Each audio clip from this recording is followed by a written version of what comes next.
Essa é a aula 2 de Formação Econômica Brasileira. Ao final desta aula, você será capaz de reconhecer outras atividades econômicas da colônia portuguesa, além das voltadas para a exportação, identificar as regiões do interior do Brasil ocupadas durante a colonização, bem como as atividades econômicas realizadas nessas localidades.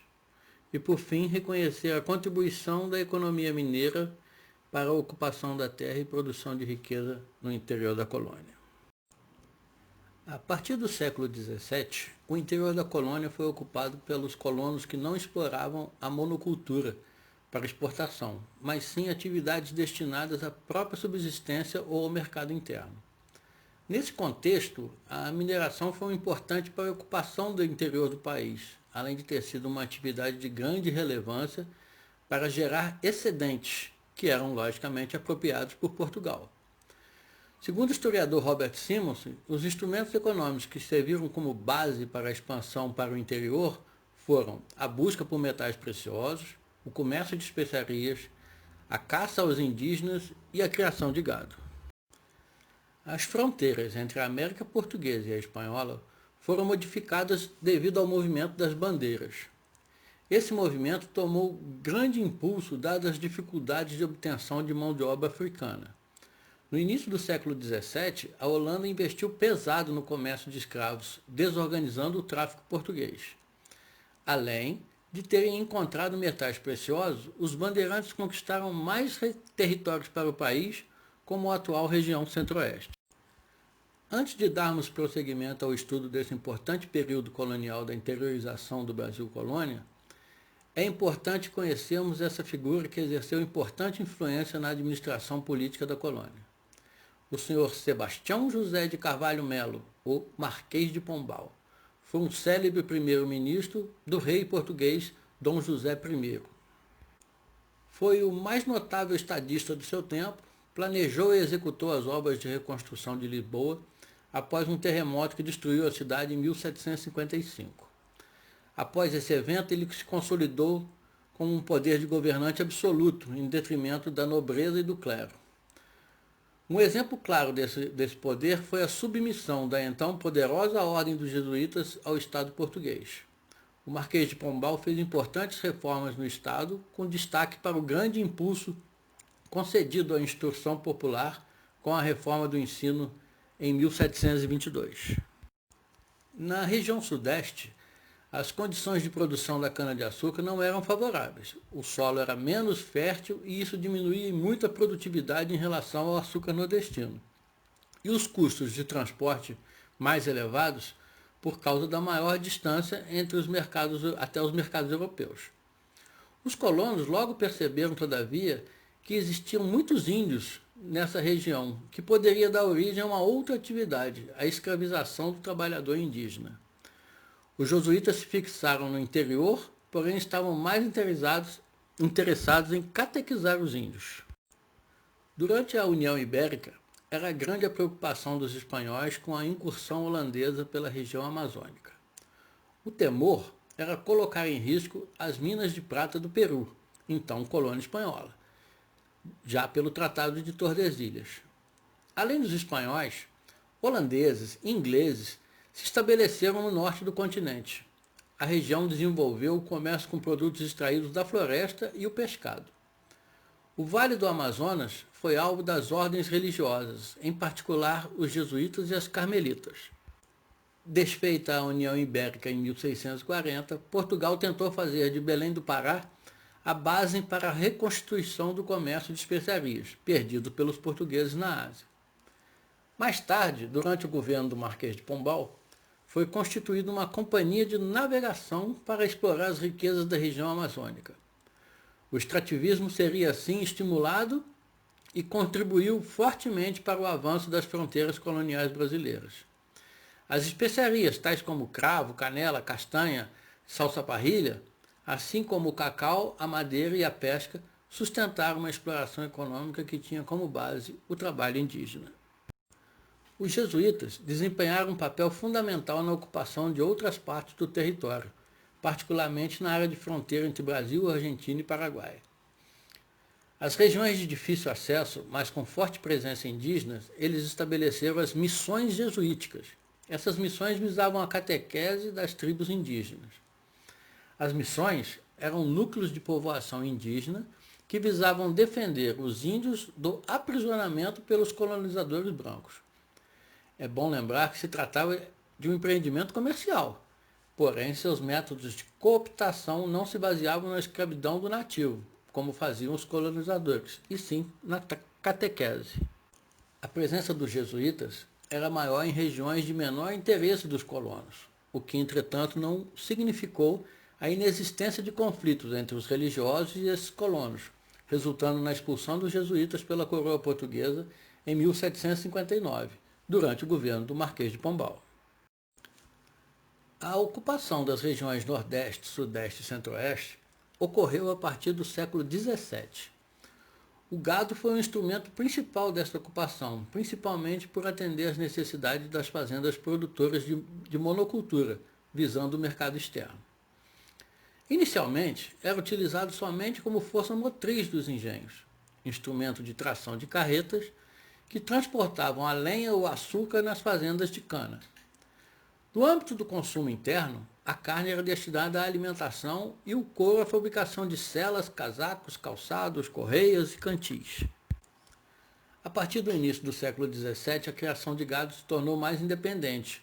Ocupou terras cada vez mais para o interior, pois o desenvolvimento dos rebanhos requeria grandes extensões de terra para as pastagens.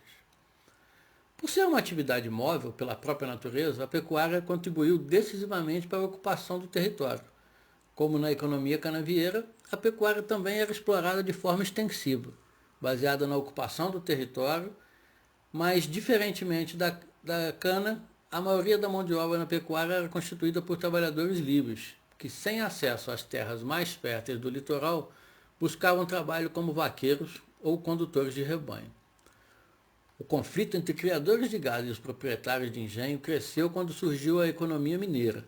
Aumentou a demanda por couro, animais para corte, tração, e isso intensificou a disputa por terras. Com o aumento da procura, os preços dessas mercadorias logo subiram, provocando um protesto dos senhores de engenho do Nordeste. Entre meados do século XVII e início do século XVIII, a economia colonial enfrentou uma longa crise decorrente da crise da economia açucareira, da qual somente iria sair com a descoberta do ouro no interior da colônia. Isso levou os colonos portugueses a intensificar a busca por metais preciosos. Com a descoberta de ouro, iniciou-se um novo ciclo da economia colonial, intensificando a relação entre metrópole e colônia. Com a descoberta do ouro, a colônia se tornou o centro das atenções de Portugal, de onde partiram fluxos emigratórios importantes para as atividades econômicas. As demais atividades entraram em declínio. Ocorreu o empobrecimento e o despovoamento das regiões onde elas se localizavam. A produção aurífera cresceu rapidamente, gerando altas expectativas de grande durabilidade de suas reservas, mas isso não se concretizou. Após atingir o auge da produção na década de 1750, houve um rápido declínio, comprometendo as possibilidades de desenvolvimento da economia colonial. O Tratado de Methuen foi um acordo comercial entre Portugal e Inglaterra que estabelecia que Portugal passava a importar para sempre os produtos têxteis ingleses, com taxas privilegiadas, enquanto a Inglaterra se comprometia a importar vinhos portugueses, taxando-os apenas em 2/3 dos tributos de importação pagos pelos vinhos franceses. Esse acordo provocou a ruína da indústria têxtil francesa, que passou a não ter condições de concorrer com a inglesa. Concomitantemente, acentuou-se um enorme desequilíbrio na balança comercial portuguesa, compensado, logicamente, pelo ouro proveniente do Brasil, utilizado para formar os meios de financiamento da Revolução Industrial inglesa. Segundo Celso Furtado, a economia mineira permitiu que o Tratado de Methuen entre Inglaterra e Portugal pudesse ser cumprido e, graças a ele, Portugal conseguiu o apoio militar e político da Inglaterra para manter o que restava de seu império colonial e, em particular, sua posição como metrópole da colônia brasileira. Muitas cidades surgiram devido ao dinamismo econômico da mineração, como Vila Rica, atual Ouro Preto, e Diamantina. O Tratado de Methuen foi um acordo comercial entre Portugal e Inglaterra, que estabeleceu que Portugal passaria a importar para sempre os produtos têxteis ingleses, com taxas privilegiadas, enquanto a Inglaterra se comprometia a importar vinhos portugueses, taxando apenas em 2/3 dos tributos de importação pagos pelos franceses. Esse acordo provocou a ruína da indústria têxtil francesa, que passou a não ter condições de concorrer com a inglesa. Concomitantemente, acentuou-se um enorme desequilíbrio na balança comercial portuguesa, que foi compensado pelo ouro proveniente do Brasil, utilizado para formar os meios de financiamento da Revolução Industrial ocorrida na Inglaterra.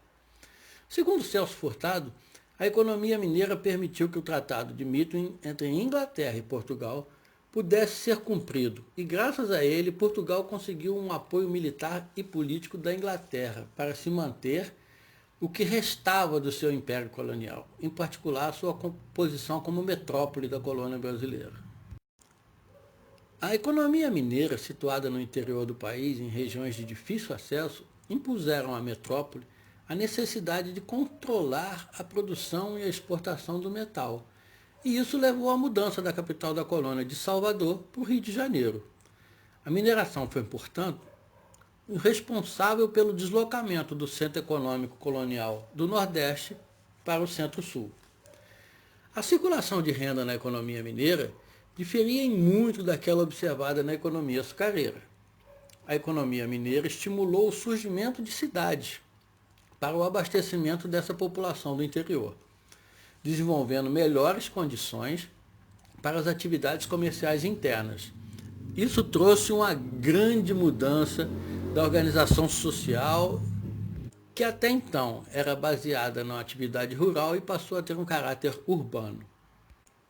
A economia mineira foi responsável também pela articulação de distintas regiões econômicas em função da necessidade de estabelecimento de sua população, e atraiu fornecedores do sertão nordestino, do sul do país, e pela primeira vez o Brasil passou a ser conhecido como uma nação, uma entidade com unidade política, fato de grande relevância para a emancipação política da colônia. Segundo Teixeira da Silva, o impacto da mineração sobre o conjunto da economia colonial teve muitas consequências.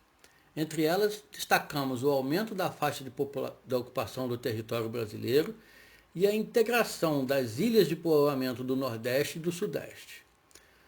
A mudança nas bases políticas e administrativas da colônia, em que o Rio de Janeiro, capital colonial, e depois de 1773, deu destaque incentivando a vida urbana. Observando os registros, podemos ver que as atividades econômicas realizadas no Brasil durante a primeira fase da colonização e na tabela do século XVIII. Note que a diferença entre eles é decorrente do tamanho do território brasileiro, a quantidade e o tipo de atividades econômicas, bem como o local onde ocorreram.